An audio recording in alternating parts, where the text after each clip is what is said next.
Você sabia que a frase "eu vou à igreja" está errada? E não é gramaticalmente incorreta. Ela está errada no seu significado. É impossível ir à igreja.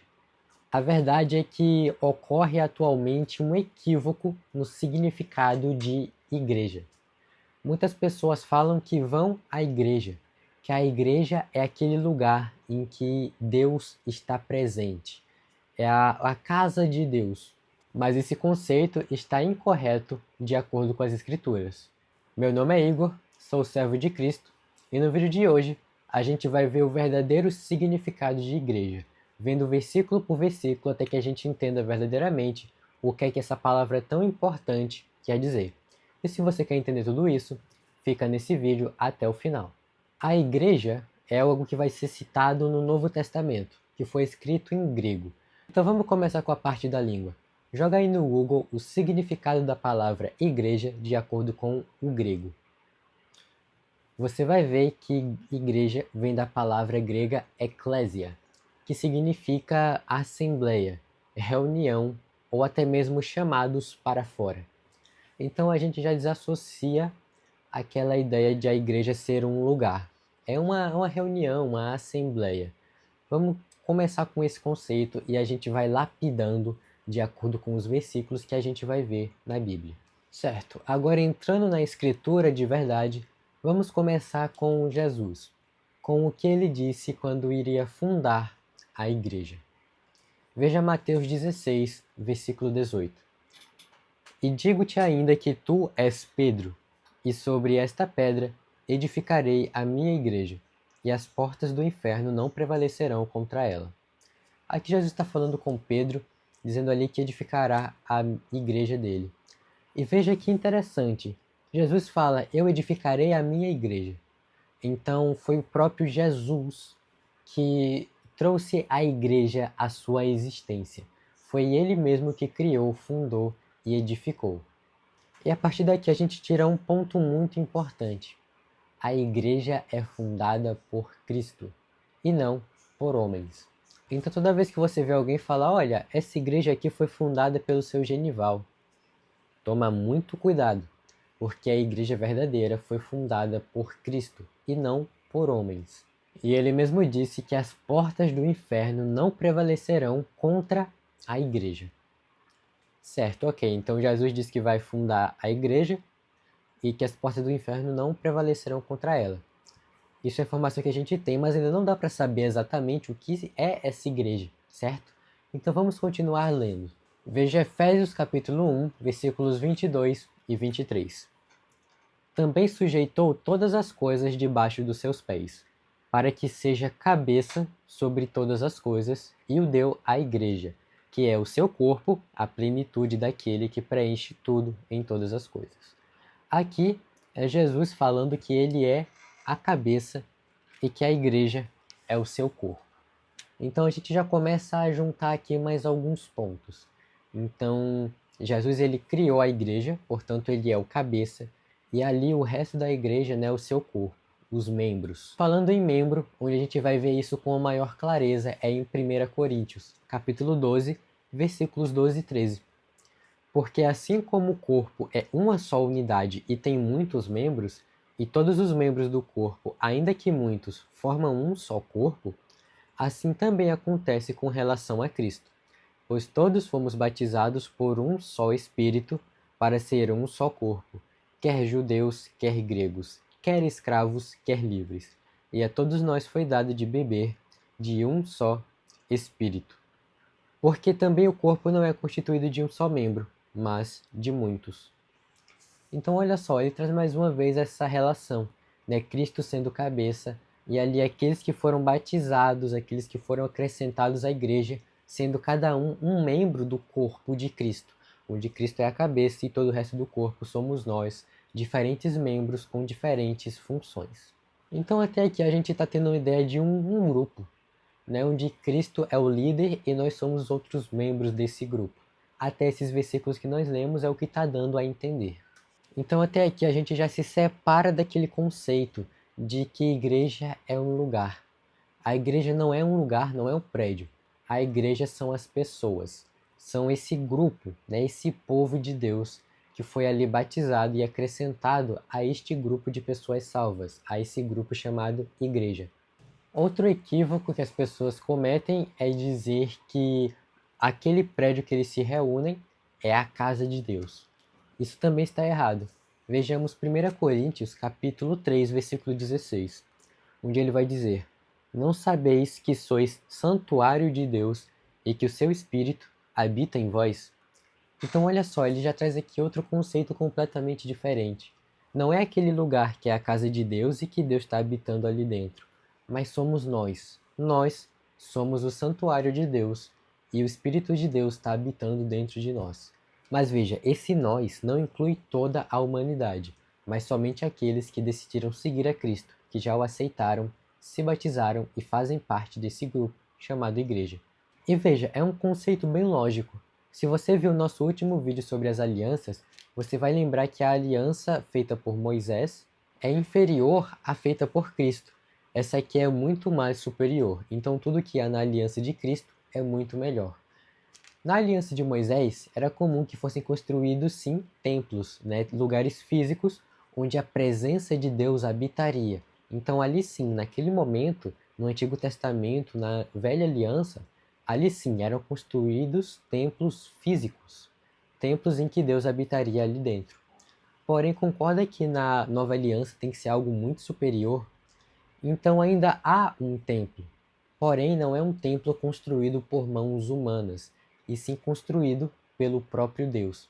Então não é mais prédios que o homem vai lá e coloca tijolo por tijolo, mas isso aqui, o homem, que é a criação de Deus, esse santuário que Deus mesmo construiu.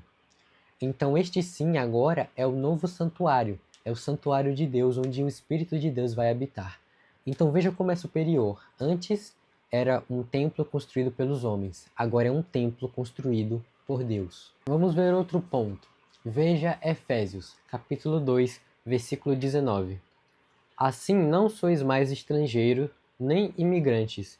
Pelo contrário, sois concidadãos dos santos e membros da família de Deus. Aqui é mais uma das características que serão atribuídas aos membros da igreja. Concidadãos dos santos e membros ali da família de Deus. Então olha que bonito, cara. Como ser parte da igreja traz algo muito maior, né? Você é membro da própria família de Deus e concidadão dos santos. Agora vamos pensar com mais calma. Um cidadão é aquele que mora em uma cidade, certo? Então você ser concidadão dos santos é você morar na mesma cidade dos santos. E aqui ele traz no começo do versículo um conceito interessante. Ele diz, olha, vocês não são mais estrangeiros nem imigrantes. E por que ele vai trazer essas duas palavrinhas?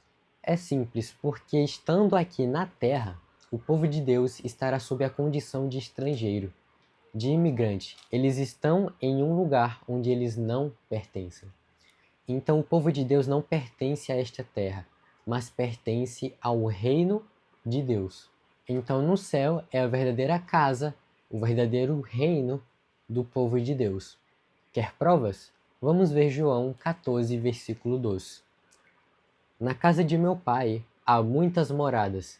Se não fosse assim, eu vos teria dito, pois vou preparar-vos lugar.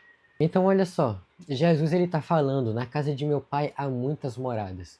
Quem é o pai de Jesus? É Deus Pai, certo? E lá ele está no céu, em seu trono. Então Jesus está dizendo que lá em cima há muitas moradas. E Jesus ele vai lá para preparar lugar para o seu povo, para essa igreja que em breve estará lá com Cristo. Então tá percebendo que igreja é um conceito muito mais interessante do que simplesmente um lugar? Não é um lugar, é um povo. E olha o tanto de bênçãos que esse povo recebe. A igreja também é fruto do plano eterno de Deus. Em Atos capítulo 2, um texto que a gente já debateu bastante aqui no canal, então eu não vou trazer de novo, mas leia ele se você ainda não leu. É um texto que vai trazer ali do primeiro momento em que os apóstolos pregaram o evangelho e ali aquele povo que ouviu foram batizados e receberam o Espírito Santo. Portanto, foram acrescentados à igreja. No último versículo você pode ver isso. E a verdade é que esse é o momento em que se inicia ali de fato a igreja, em que o povo vai sendo acrescentado, né? Os apóstolos recebem o Espírito Santo, aquele povo ali que é batizado também. Mas a igreja já nasceu muito tempo antes, no coração de Deus, até mesmo antes da criação. Veja Efésios capítulo 1, versículos 4 e 5, onde ele dirá: como também nos elegeu nele antes da fundação do mundo, para sermos santos e irrepreensíveis diante dele em amor, e nos predestinou para si mesmo, segundo a boa determinação da sua vontade, para sermos filhos adotivos por meio de Jesus Cristo. Então ele fala, olha, Deus nos elegeu antes mesmo da criação, né? Ele nos escolheu antes mesmo do mundo ser criado. Então a gente percebe que já ali no princípio, Deus ele já tinha um plano que a igreja estava presente. Já ele sempre teve esse desejo de ter ali um povo, uma nação santa em que Deus habitaria no meio do povo. Então é por meio de Cristo que nós nos tornamos filhos adotivos de Deus e passamos a ser parte desse grupo, né, da igreja, que foi criado mesmo antes da criação. Um outro ponto é que a igreja é amada por Cristo. Veja ainda em Efésios capítulo 5, versículo 25. Maridos, cada um de vós ame a sua mulher, assim como Cristo amou a igreja e a si mesmo se entregou por ela. Então veja, ele está fazendo aqui uma comparação ali com marido e mulher, né? Dizendo que eles devem amar o marido, a sua mulher, assim como Cristo amou a igreja. E olha, ele fala que Cristo amou a igreja de um modo que ele se entregou por ela. Cristo ele pagou um preço alto pela igreja. Ele morreu, deu a própria vida, o próprio sangue pela igreja, o que mostra o amor que Deus tem pelo seu povo. E trazendo essa ideia ainda de marido e mulher, a igreja ela é a noiva de Cristo. Veja Apocalipse, capítulo 19, versículo 7. Alegremo-nos, exultemos e demos glória a Ele, porque chegou o momento das bodas do Cordeiro, e sua noiva já se preparou. Tá, chegou o momento de bodas do Cordeiro. Né? Bodas ele refere-se ao casamento, Cordeiro é Jesus. Ele fala, e sua noiva já se preparou. Ele está falando aqui da igreja. E por que isso de se preparar? Bom, no contexto ali de Israel, como é que funcionava o casamento? Era pedido ali, né, em casamento, o noivo pedia a noiva ali em casamento, e depois eles se separavam para um momento de preparação. E eles ficavam todo aquele momento sem se ver. Em alguma hora, o noivo iria chegar para buscar sua noiva. Porém, a noiva não sabia quando ele chegaria. Portanto, ela sempre teria que estar pronta, ela sempre teria que estar preparada para quando aquele momento chegasse. Portanto, da mesma forma, Cristo ele fez esse compromisso com o seu povo, com a sua igreja. Só que ele foi embora e um dia ele irá voltar. Quando ele voltar, a igreja tem que estar pronta.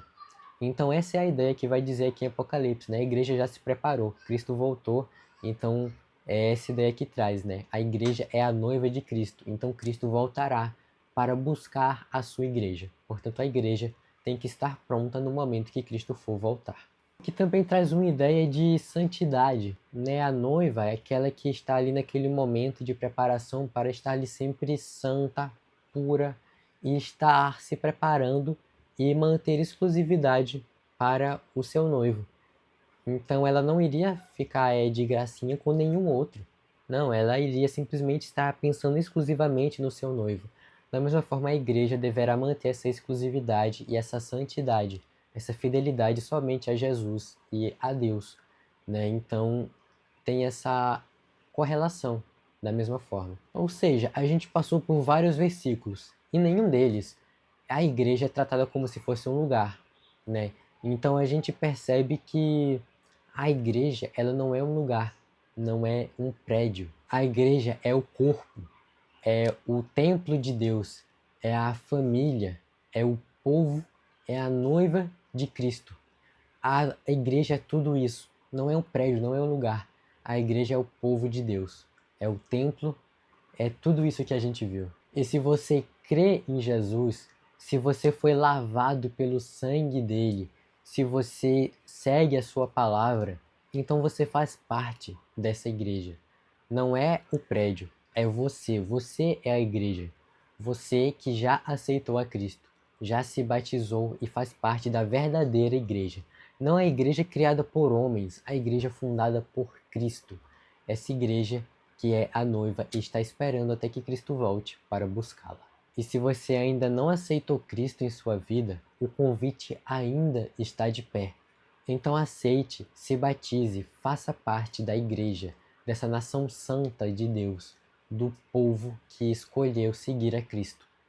Então eu espero que esse vídeo tenha te ajudado a entender o que verdadeiramente significa a palavra igreja e a sua importância se você quer fazer parte desse povo. Então, se você gostou, não esquece de deixar o like, se inscreve no canal e ativa as notificações aí embaixo para receber todos os vídeos que forem enviados e compartilha com seus amigos para que eles aprendam também e cresçam junto com você.